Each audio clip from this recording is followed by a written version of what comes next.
The day they fired me, I was holding a mug that said built, not bought.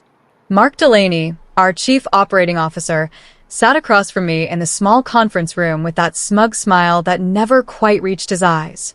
The smile that always made my skin crawl. "Riley, this isn't personal," he said smoothly, like he'd practiced the line in a mirror. "Budget cuts. You understand." Beside him, Sienna from HR kept her eyes fixed on the papers in front of her. She wouldn't look at me. Not once. My project, the company's entire logistics tracking system, was running flawlessly. I'd spent 3 years building it, debugging it, updating it.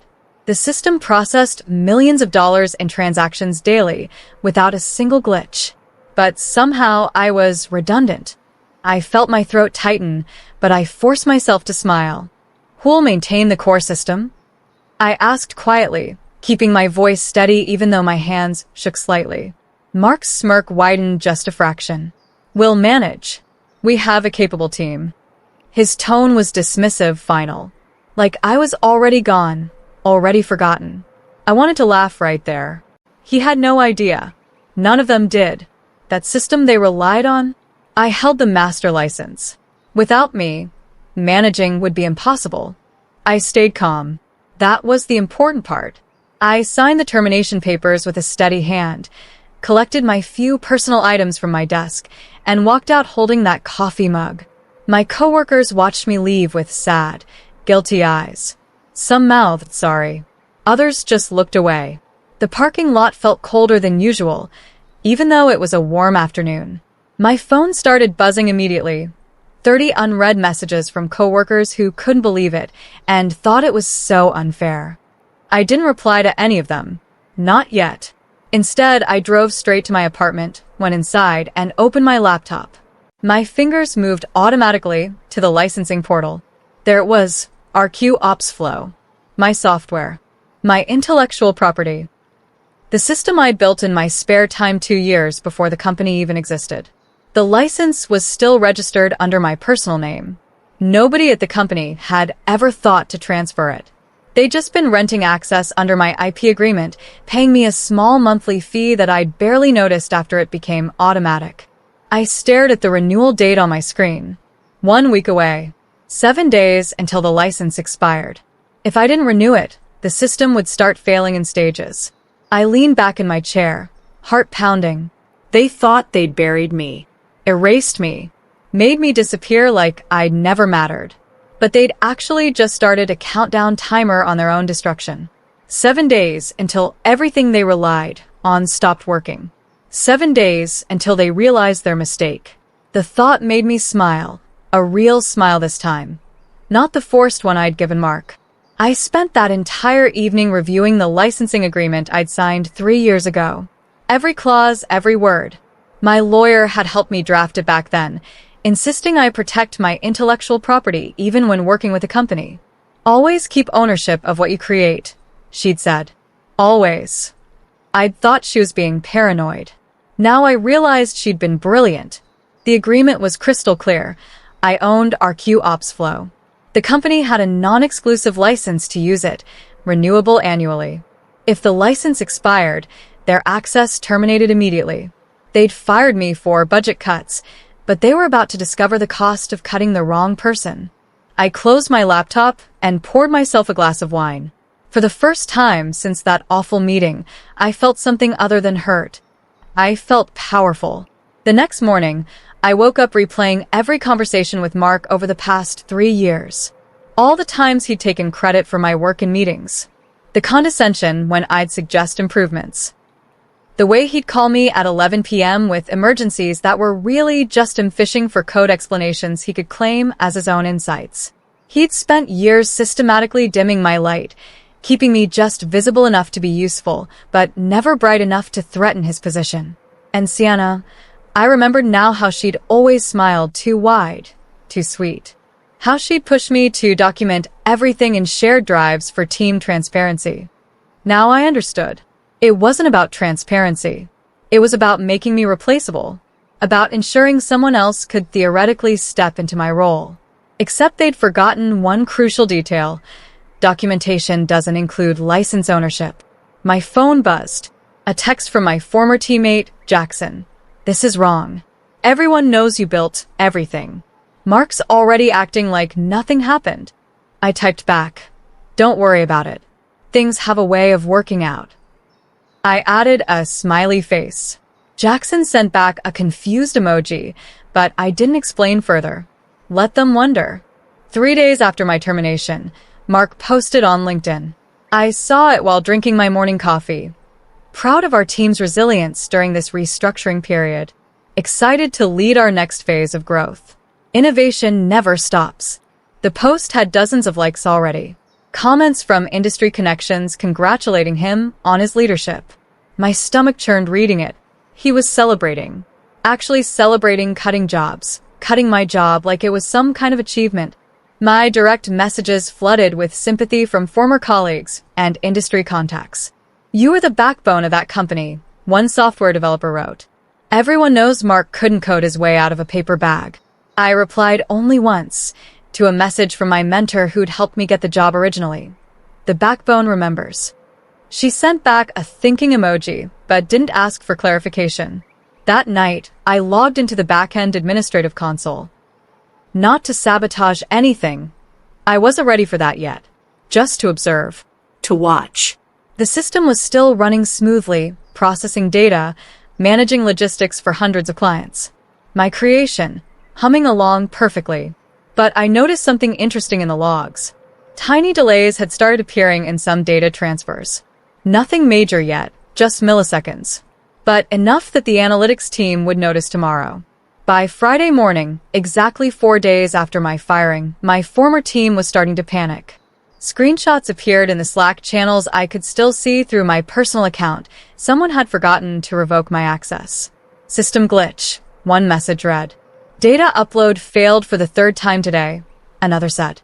Sienna issued an all-staff email that someone forwarded to me. Minor technical hiccup with our logistics platform. IT is investigating. Everything is under control. No need for client concern. Classic corporate denial. Pretend nothing's wrong until it's impossible to pretend anymore. I'd seen them do it before with other problems.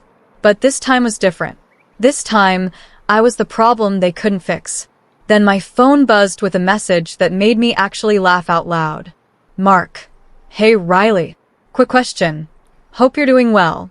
Can we talk about the license keys for our QOps flow? Just routine renewal stuff. Now he remembered. Now, when things were starting to break, he suddenly recalled that little detail about licensing. I stared at the message for a full minute, savoring the moment. Then I typed back, sure. You can book a consulting session through my new company. I'm $300 per hour now. Link in my email signature. I added a smiley face emoji. Professional. Friendly. Deadly. He didn't reply. That night, I opened a bottle of wine. Not cheap this time, but the good stuff I'd been saving. I sat at my desk watching the system logs like they were fireworks. Beautiful little error messages popping up. Nothing catastrophic yet. Just enough to make everyone nervous. The weekend passed slowly. I spent it setting up my consulting LLC, building a simple website, establishing business accounts. If Mark wanted to hire me, he'd have to do it properly. No friendly favors. No quick questions.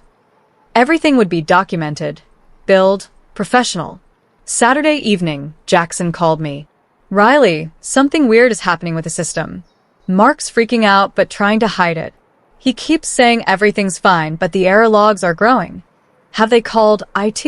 I asked innocently. I'm sure they can figure it out. They've been trying. Jackson sounded frustrated. But nobody understands the core architecture like you did. It's your code, your logic, your design. We're all just lost without you. That's unfortunate, I said softly. Maybe they should have thought about that before the budget cuts. Jackson went quiet. Then he laughed, a short, bitter sound.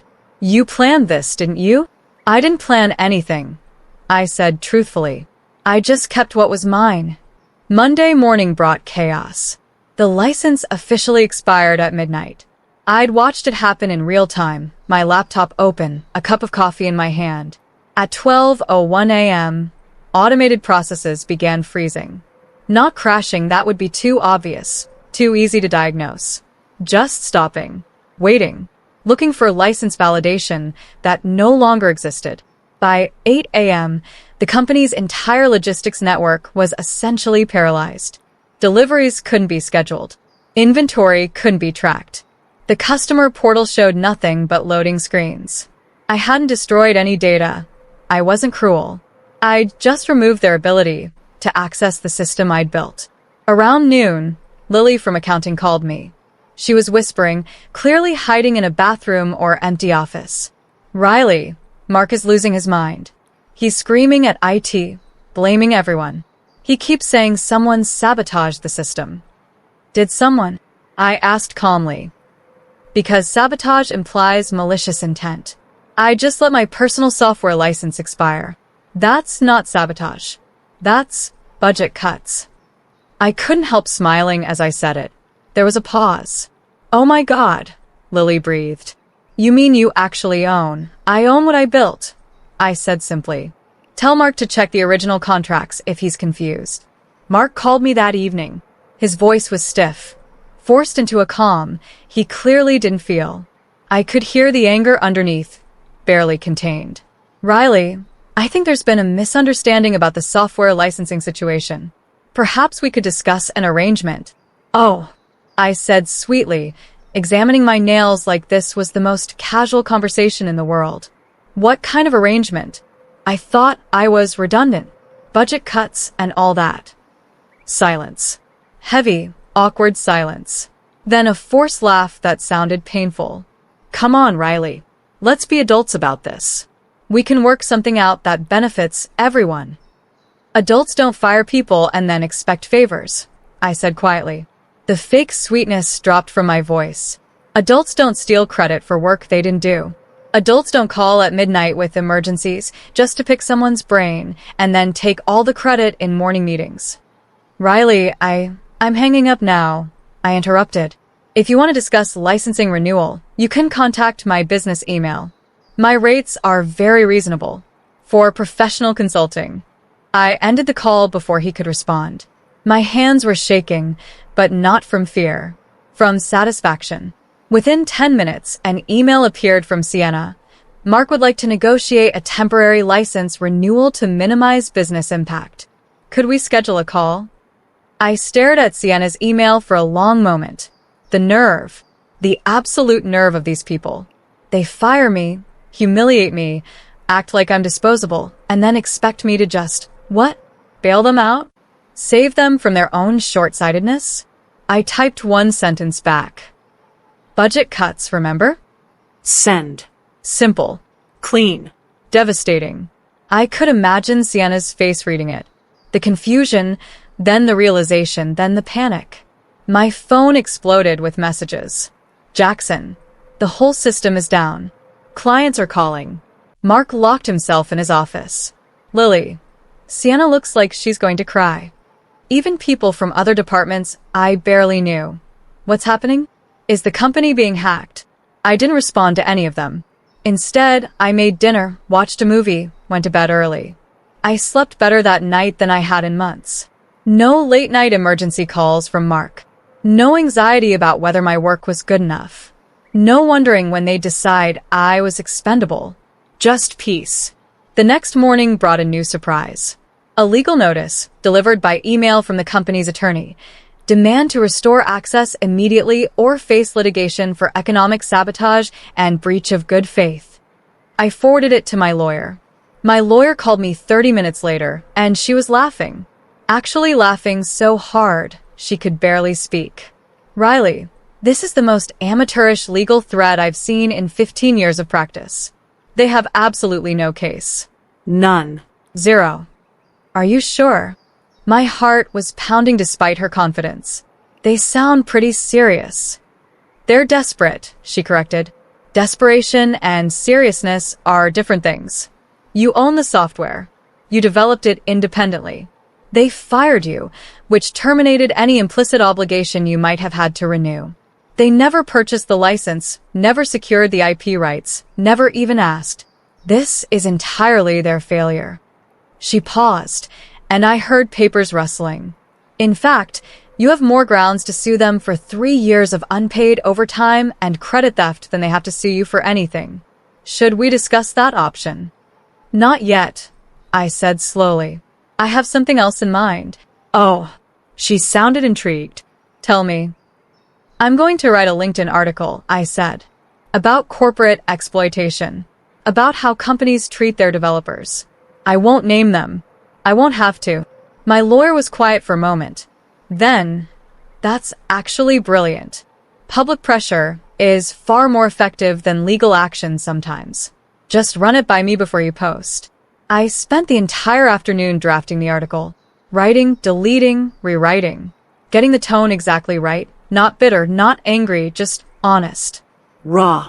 Real. The title was simple: When Corporations Forget the Humans Behind the Code. I wrote about being fired for budget cuts while the system I built ran perfectly, about having my contributions erased and my ideas stolen, about the forgotten contract clause that protected my ownership. I never mentioned Mark by name, never mentioned the company directly, but I included enough details that anyone who knew would know. My lawyer approved it with one comment: "This is going to explode. Are you ready for that?"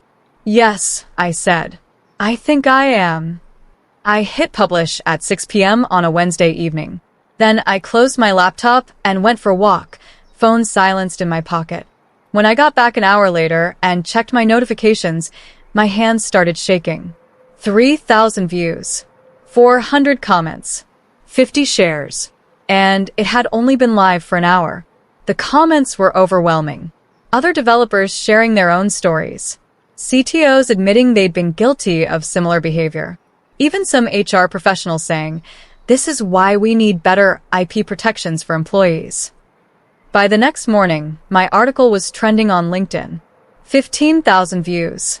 The comment section was a war zone, some people defending corporate interests, but most supporting me.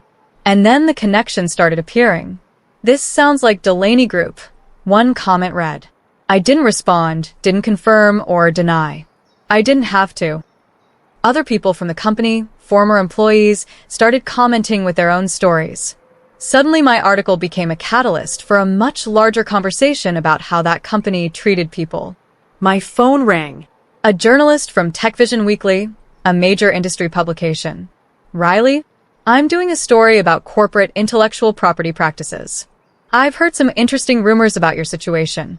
Would you be willing to comment?" "What kind of rumors?" I asked carefully. "That Delaney Group has been using employee-owned software without proper licensing. That they fired the developer and then tried to force her to maintain access. That there might be a pattern of IP theft." I smiled slowly. "I can't comment on any specific company, but I can discuss the general industry problem. Would that work?" "That would work perfectly," she said. 2 days later, the exposé dropped. Major logistics firm used employee-owned software without proper licensing. Exclusive investigation. The article was devastating. Professional. Factual. Brutal. They'd found 3 other former employees with similar stories. They'd reviewed public contracts and incorporation documents. They'd built an airtight case without me having to say much at all.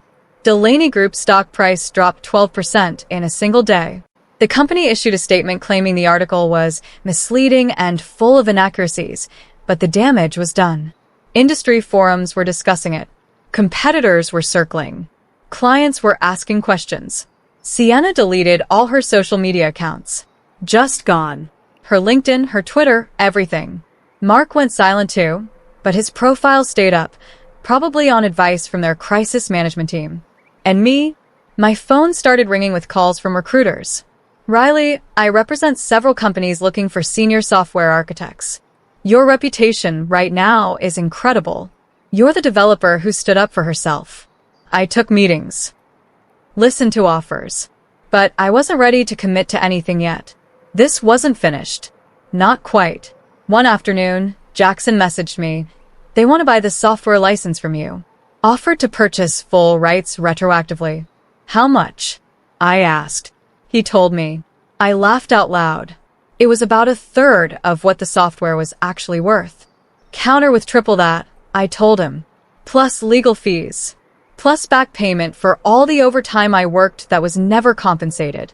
And I want it all in writing, reviewed by my lawyer. The company hesitated for 2 days. I watched the system logs during that time, everything still frozen, still waiting for a valid license. Every day they waited cost them more. Lost contracts. Engrais client. Damaged reputation. They were bleeding money and credibility. Finally, they agreed. To everything. My lawyer supervised the contract signing, making sure every clause was ironclad. The money hit my account on a Friday afternoon, more money than I'd made in 3 years of working there. I stared at the balance, feeling strange. Victorious, yes, but also hollow. Because money wasn't really the point. The money was nice, would give me security and options. But what I really wanted was something else. I wanted the truth to be known. Not just whispered in LinkedIn comments, but acknowledged. Officially. Publicly. So I made one last move. That evening, I met Lily at a quiet cafe across town. She looked nervous, kept glancing around like we were doing something illegal. Riley, I shouldn't be here. If they find out, they won't, I promised. What did you want to show me? She slid her phone across the table. Screenshots. Messages between Mark and Sienna from months before I was fired. She's too independent, Mark had written. Hard to control. We need someone more compliant. My stomach twisted reading those messages. Not because they surprised me. I'd suspected as much. But seeing it written out so casually, like my entire career, was just a chess piece they could move or remove at will. That hurt. That hurt more than the firing itself. They planned this for months, Lily whispered. They waited until you finished the system upgrade. Made sure everything was documented. Then they cut you loose thinking they could just keep using your work forever. Why are you showing me this? I asked quietly. Lily met my eyes. Because it's wrong. Because I watched you stay late, skip lunches, answer calls at midnight. You built that entire system while Mark took credit and bonuses. Someone needs to know the truth. I already know the truth, I said gently. But the board doesn't, she countered. The CEO doesn't. They think this was just Mark making a tough budget decision. They don't know it was calculated. Planned. Malicious. I stared at those screenshots for a long moment. Then I pulled out my phone and took pictures of them. Thank you, I said. You might have just given me exactly what I needed. That night, I composed 3 anonymous emails. One to the company's board of directors. One to their compliance department. One to the journalist at TechVision with additional context for her ongoing coverage. Mark's downfall began quietly. An internal audit announced unexpectedly. A temporary leave of absence that everyone knew wasn't temporary at all. Sienna tried to cover for him, sending company-wide emails about standard review procedures and nothing to be concerned about. But I timed everything perfectly. The anonymous tips arrived the day after the quarterly earnings call, when the board was already stressed about the stock price drop and client losses.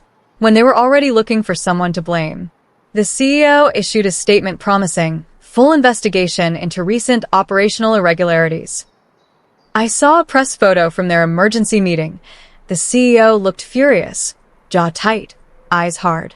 And beside him, the chair where Mark usually sat was empty. Just empty. Jackson called me, voice hushed. Riley, Mark is losing it. He's been called into meeting after meeting. Someone leaked internal messages to the board. He knows it was someone from inside, but he doesn't know who. Good, I said simply. Let him wonder. Let him feel what it's like to be powerless. This is more than revenge now, isn't it? Jackson asked. This is justice, I corrected. There's a difference. 1 week after the investigation started, Mark called me. I almost didn't answer, but curiosity won. His voice was shaking. Riley, I wanted to say I didn't mean for things to go this far. For it to get this complicated. Complicated, I repeated flatly. You mean consequences. You're experiencing consequences, Mark. That's not complicated. That's just cause and effect. You don't understand the pressure of being in leadership, he said. The decisions I have to make. I understand what it's like beneath you, I interrupted. where the budget cuts happen, where people lose jobs so you can claim their work and keep your bonuses. I understand that part perfectly. He was quiet for a long time. What do you want from me? I already have what I want, I said softly. Peace. The knowledge that I stood up for myself. The proof that people like you don't always win. Riley, goodbye, Mark. I hung up. 2 days later, news broke that Sienna had resigned to pursue new opportunities. Everyone knew what that meant. She'd been pushed out, probably given the choice between resigning quietly or being fired publicly. I felt a tiny flicker of something, not quite sympathy, but not satisfaction either. A week after Sienna's resignation, my phone rang with a number I didn't recognize. I answered cautiously. Riley? It's Sienna. Silence. I genuinely didn't know what to say. Please, she continued, voice small and broken. They're blaming me for everything. The board, the shareholders, everyone. They're saying I facilitated Mark's misconduct, that I didn't do proper due diligence on employment contracts. You helped him fire me, I said quietly. You sat in that room and wouldn't even look at me while he destroyed my career. I didn't know he would go this far, she protested. I didn't know about the licensing issues or the credit theft or... You didn't care, I interrupted. That's the real problem, Sienna. You didn't care enough to ask questions. You just processed the paperwork and collected your paycheck. There was silence on the line. Then, so quiet I almost missed it. I'm sorry. It was the first honest thing I'd ever heard her say. The first time she'd sounded like an actual human instead of a corporate robot. I know, I said finally, but sorry doesn't fix anything. I hung up before she could respond. I spent the next week setting up my consulting firm properly. Real office space, small, but professional. Business cards, a proper website, legal structure. If I was going to do this, I'd do it right. My first consultation request came from SynTech Solutions, a direct competitor of Delaney Group. They'd heard about my situation, everyone in the industry had by now, and wanted to discuss their own logistics tracking needs. The irony was almost too perfect. When I walked into their sleek downtown boardroom, their CEO greeted me with a firm handshake. Riley, we've heard impressive things about your work. We're looking for someone who understands operational software from the ground up. The presentation went smoothly. I showed them my architecture designs, explained my development philosophy, demonstrated the capabilities of systems I'd built. By the end of the meeting, they offered me a contract worth more than my entire 3-year salary at Delaney Group.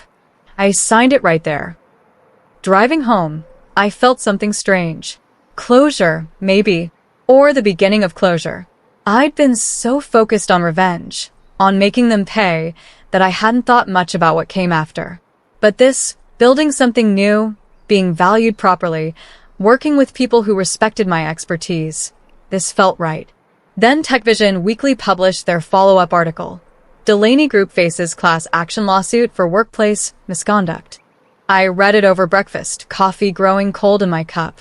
The article detailed complaints from multiple former employees. Wrongful termination, wage theft, IP exploitation, sexual harassment. My story had sparked something much larger than I'd anticipated.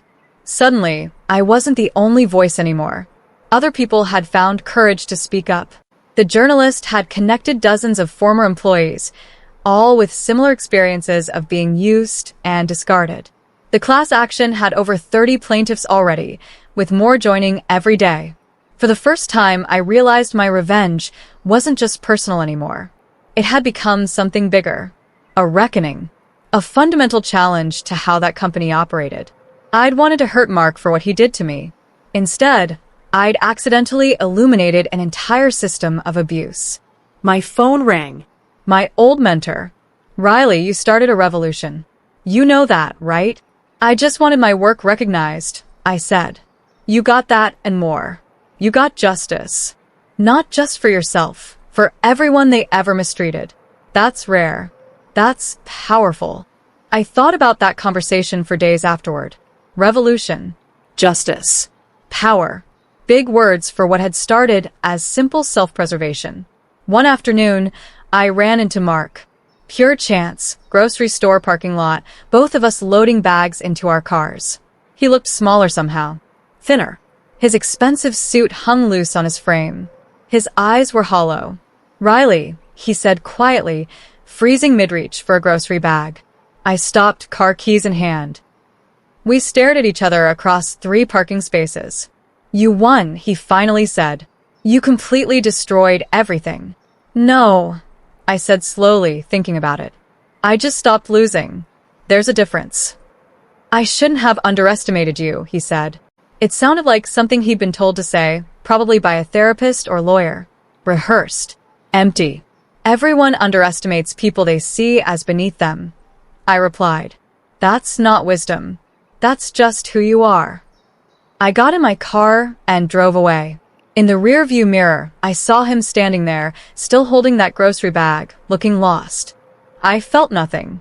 Not satisfaction, not pity, just nothing. He was irrelevant now. The past. And I was driving towards something new. Weeks passed. My consulting firm grew faster than I'd anticipated. Clients lined up, impressed by my work and my story. But something unexpected happened. TechVision invited me to speak at their annual leadership summit. Topic: Ethics and Innovation in the Modern Workplace. Standing backstage before my presentation, I felt my hands shake. Not from fear, from the weight of the moment.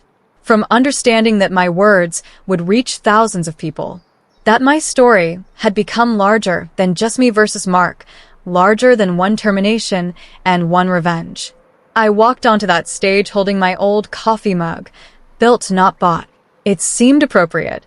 The crowd was massive, hundreds of faces looking up at me expectantly. I took a breath. I learned something important recently. I began, voice steady through the microphone. Systems don't fail because of bugs or glitches. They fail because people forget who built them. Because people become replaceable in corporate eyes. Because the humans behind the code become invisible. The room was completely silent. I was fired for budget cuts. But the real cost, the cost they didn't calculate, was losing the person who actually understood what they'd built their entire operation on. Applause erupted. Not polite corporate clapping. Real, sustained applause. People stood. Hands raised with questions. I answered them all honestly. Backstage afterward, a young woman approached me nervously. She couldn't have been more than 25. "I was fired last month for speaking up about harassment," she said softly. "I thought about giving up, just accepting it. Your story kept me from doing that. I filed a complaint instead." Her words hit me harder than any victory over Mark ever could. This wasn't about revenge anymore. It was about showing people they could fight back, that they could stand up for themselves, that being underestimated was sometimes the best position to attack from. "Thank you for telling me that," I said and meant it. "What happened with your complaint?" "Investigation's ongoing," she said. "But I have documentation. Evidence. A lawyer who actually believes me. Because I learned from watching you. Document everything. Own your work. Know your worth." That night, I slept peacefully for the first time in months. Not because I'd gotten revenge that had stopped mattering weeks ago, but because I'd accidentally helped someone else. Because my pain had somehow transformed into someone else's strength. The next morning brought another surprise. An email from Delaney Group's new CEO. They replaced the old one during the turmoil. Subject line: Proposal for partnership. I stared at that email for a full 10 minutes before opening it. When I finally did, I read it 3 times to make sure I understood correctly. They wanted to bring me back. Not as an employee, as a partner. Equity stake in the company. Full control over technology decisions. Autonomous team. Competitive compensation package that made my eyes water. "We recognize that mistakes were made," the email read. "We've conducted a comprehensive review of our practices and leadership. We've made changes. We want to rebuild with integrity, and we want your expertise to help us do that." For a moment, I almost laughed at the poetic symmetry. The place that fired me now begging me to return. But then I thought about it seriously. About the other employees who'd been mistreated. About the systems that needed changing. about whether I wanted revenge or reform. I didn't say yes immediately, but I didn't say no either. Instead, I replied, I'm willing to discuss terms, but I have conditions. Mark and Sienna can never work there again. Full transparency in all IP agreements. Independent ethics review board. And every current employee gets a fair assessment of any wage theft or uncredited work. They agreed to all of it. Every single condition. I signed the partnership agreement standing in that same conference room where they'd fired me. Different CEO, different energy, but same space. Full circle. Walking through those halls again felt surreal. But people smiled this time. Real smiles. The new CEO introduced me to the entire staff. This is Riley Thompson, the woman who built the system we stand on. Our new partner and chief technology officer. My throat tightened. For once, they saw me. Really saw me. And that, more than any revenge, more than any victory over Mark, felt like what I'd been fighting for all along. Recognition. Respect. Value.